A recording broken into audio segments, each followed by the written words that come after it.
നിഖിൽ നാഗേഷ് ഭട്ട് സംവിധാനവും രചനയും നിർവഹിച്ച ഏറ്റവും പുതിയ ബോളിവുഡ് സിനിമയാണ് കിൽ. ഈ സിനിമ ഏതാണ്ട് വലിയ ഒരു ഒച്ചയും ബഹളമൊന്നും ഇല്ലാണ്ട് നമ്മുടെ കേരളത്തിൽ റിലീസ് ചെയ്തു. റിലീസ് ചെയ്യുമ്പോൾ ഏതാണ്ട് കുറഞ്ഞ തിയേറ്ററുകൾ മാത്രമാണ് സിനിമ റിലീസ് ചെയ്തത്. ഒരാഴ്ച കഴിയുമ്പോൾ സിനിമയ്ക്ക് വലിയ രീതിയിലുള്ള പ്രേക്ഷക പ്രീതി നേടുകയും എനിക്ക് തോന്നുന്നു രണ്ടാമത്തെ മൂന്നാമത്തെ കാഴ്ചയാകുമ്പോൾ ഈ സിനിമ അപ്പോഴും തിയേറ്ററിൽ പതുക്കെ ഇങ്ങനെ കയറി കയറി ക്ലച്ച് പിടിച്ച് വരുന്നൊരു സിനിമയാണ്. പിന്നീട് അത് ഫാമിലി ഓഡിയൻസ് വരെ ഈ സിനിമ കാണുന്ന ഒരു പ്രതീതി ഉണ്ടായത്. ഒരു ഹിന്ദി സിനിമയാണ്, സബ് ടൈറ്റിലൊക്കെ ഉണ്ട്, അതുകൊണ്ട് തന്നെ നമുക്ക് മനസ്സിലാക്കാൻ പറ്റി. പക്ഷേ ഈ സിനിമയുടെ ഒരു പ്രശ്നം എന്താ വെച്ച് കഴിഞ്ഞാൽ കിൽ എന്ന് പറഞ്ഞാൽ കൊല്ലുക, അത് തന്നെയാണ് സിനിമയിൽ നടക്കുന്നത്. ഒരു തുടക്കത്തൊരു 15 മിനിറ്റ് കഴിഞ്ഞ് കഴിഞ്ഞാൽ പിന്നെ സിനിമയിൽ എൻഡ് വരെ നമുക്ക് സംഘട്ടനങ്ങൾ മാത്രമാണ്, അതായത് കൊല്ലൽ മാത്രമാണ് എന്ന് വേണമെങ്കിൽ പറയാൻ പറ്റും. സിനിമ ഏതാണ്ട് ഒരു 1.25 മണിക്കൂർ നേരമുള്ള സിനിമയുള്ളൂ. അതിലൊരു 15 മിനിറ്റ് കഴിഞ്ഞ് കഴിഞ്ഞാൽ പിന്നെ ഫുള്ള് ട്രെയിനാണ്. ട്രെയിനിലാണ് എൻഡ് വരെ, ക്ലൈമാക്സ് അവസാനിക്കുന്നത് വരെയും സിനിമ പിന്നെ ട്രെയിനിൽ തന്നെയാണ്. അതാണ് ഈ സിനിമയുടെ ഒരു പ്രത്യേകത. അപ്പോൾ അത് എങ്ങനെയാണ് ഇത്രയും നീളമുള്ളൊരു സിനിമ എങ്ങനെയാണ് ട്രെയിനിൽ മുഴുവൻ നീളം ചിത്രീകരിച്ചതെന്നൊക്കെ കാണാൻ വേണ്ടി ഒരു കൗതുകത്തിലാണ് സിനിമയ്ക്ക് കയറിയത്. പക്ഷെ കുടുംബ പ്രേക്ഷകരെ അടക്കം മൂന്നാമത്തെ ആഴ്ചയാകുമ്പോൾ ഈ സിനിമയ്ക്ക് കയറി ചെറിയ കുട്ടികളെയും കൊണ്ടൊക്കെ കയറിയിട്ടുണ്ട്. ശരിക്കും കൊലപാതകത്തിൻ്റെ അങ്ങേ അറ്റം വരെ പോയിട്ടുണ്ട്. ആളുകൾ സംഘടനത്തിൻ്റെ ഭാഗമായി വില്ലന്മാരെ കൊല്ലുന്നതിന് നമ്മളൊരു പരിധിയൊക്കെ കണ്ടിട്ടില്ലേ? ബോളിവുഡിലായാലും തെലുങ്കിലായാലും തമിഴിലായാലും ഇത് അതിൻ്റെ അങ്ങേ അറ്റമാണ്. ജോൺ വിക്ക് എന്ന് പറയുന്ന ഒരു സിനിമയാണ് ഇംഗ്ലീഷിലെ ഏറ്റവും വയലൻസ് ഉള്ള സിനിമ. അതിലെ സംവിധായകൻ പറഞ്ഞിട്ടുണ്ട് ഇന്ത്യയിലെ ഏറ്റവും വയലൻസ് ഉള്ള സിനിമയായിട്ട് ഈ സിനിമയാണ് പറഞ്ഞിട്ടുള്ളത്. അപ്പോൾ ഇത് ഞാൻ ഈ വീഡിയോ തന്നെ ചെയ്യുന്നത് കുട്ടികൾ ഈ സിനിമ പരമാവധി കാണാതിരിക്കുന്നതാണ് നല്ലത്.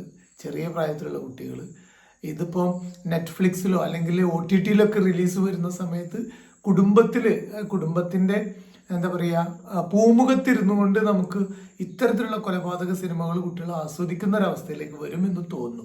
അതിൻ്റെ ഒരു പേടി ഈ സിനിമ കണ്ടപ്പോൾ ഉണ്ടായി. കൊലപാതകം സീന് കണ്ടിട്ട് ഈ പ്രായത്തിലുള്ള നമ്മൾ വരെ കണ്ണുപൊത്തി പോവാണ്. അതായത് എങ്ങനെയാണത് ചിത്രീകരിച്ചത്? വല്ലാത്തൊരവസ്ഥ തന്നെ ഈ സിനിമയിൽ ചിത്രീകരിച്ചിട്ടുണ്ടായിരുന്നു. അതായത് ഇത്ര തന്നെ ഉള്ളൂ, ഇന്ത്യയിൽ വന്നിട്ടുള്ളതിൽ ഏറ്റവും വയലൻസ് നിറഞ്ഞ സിനിമ എന്ന വിശേഷണമാണ് ഇപ്പോൾ കിൽ എന്ന് പറയുന്ന ഈ സിനിമയ്ക്ക് കിട്ടിയിട്ടുള്ളത്, ബോളിവുഡ് സിനിമയ്ക്ക് കിട്ടിയിട്ടുള്ളത്. മറുപക്ഷം എന്ന് പറയുന്നത് ഈ സിനിമയ്ക്ക് നല്ല പ്രേക്ഷകരുടെ ഒരു പിന്തുണയും ഉണ്ട് എന്നുള്ളതാണ്. ഇത് കേട്ടിട്ട് ഇതെങ്ങനെ ഇത്രയും കൊലപാതകങ്ങൾ, അത് കൊലപാതകത്തിൻ്റെ ഒരു റേഞ്ച് തന്നെ മാറ്റിമറിക്കുന്ന ഈ സിനിമ കാണാൻ വേണ്ടി യുവാക്കളും കുടുംബങ്ങളൊക്കെ എത്തിച്ചേരുന്നു എന്നുള്ളത് വളരെ അങ്ങേറ്റം കൗതുകമുള്ളതാണ്. പിന്നെ പ്രത്യേകിച്ച് ഒന്ന് പറയാനുള്ളത്, ഞാൻ എൻ്റെ മോളെ ഈ സിനിമ കാണാൻ വേണ്ടി കൊണ്ടുപോയിട്ടുണ്ടായിരുന്നില്ല. ഞങ്ങൾ ഒരുമിച്ച് തന്നെയാണ് സിനിമകൾ കാണാറുള്ളത്. പക്ഷെ മോളെ ഈ സിനിമ കാണിച്ചിട്ടില്ല. അവളോട് പറഞ്ഞിട്ടുണ്ട് സിനിമ കണ്ടു, പക്ഷെ അത് അങ്ങേയറ്റം വയലൻസ് ഉള്ളതാണ്, നമ്മൾ കാണാൻ കഴിയില്ല എന്ന രീതി തന്നെ അവളോട് പറഞ്ഞിട്ടുണ്ട്. അപ്പോൾ ട്രെയിനിൽ ഉള്ള യാത്രയാണ് ഈ സിനിമ എന്ന് പറഞ്ഞല്ലോ.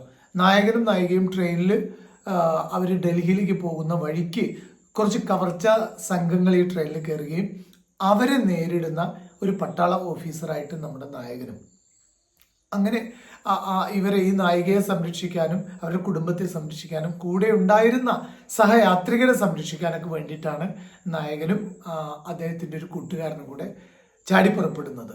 പിന്നെ അദ്ദേഹത്തിന് നേരിടേണ്ടി വരുന്നത് കവർച്ച സംഘത്തിലെ ഒരുപാട് ആളുകളെയാണ്.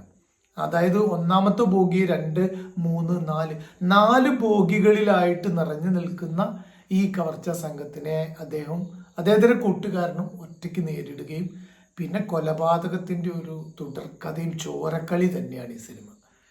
അപ്പോൾ ഈ സിനിമ വാച്ചബിൾ എന്ന് ഞാൻ പറയില്ല, ഞാൻ എന്തായാലും കണ്ടുവിട്ടു. സഹിക്കാൻ പറ്റുന്നതിൻ്റെ അപ്പുറത്തേക്കുള്ള ചിത്രീകരണമാണ് ഇതിനകത്ത് നടത്തിയിട്ടുള്ളത്. വയലൻസിൻ്റെ നമ്മളൊക്കെ വിചാരിക്കുന്നൊരു വയലൻസ് ഉണ്ടല്ലോ, അതിൻ്റെയൊക്കെ എത്രയോ മുകളിലാണ്. എന്നെ കൊണ്ടൊന്നും കണ്ടിരിക്കാൻ പോലും അത്രയും അസഹനീയമായി പല സീനുകളിലും കണ്ണുപൊത്തിയിരിക്കേണ്ട ഒരവസ്ഥ വന്നിട്ടുണ്ട്. ഓക്കെ, എന്തായാലും ഈ സിനിമ ഞാൻ പ്രൊമോട്ട് ചെയ്യുന്നില്ല, പ്രത്യേകിച്ചും കുട്ടികൾക്ക്.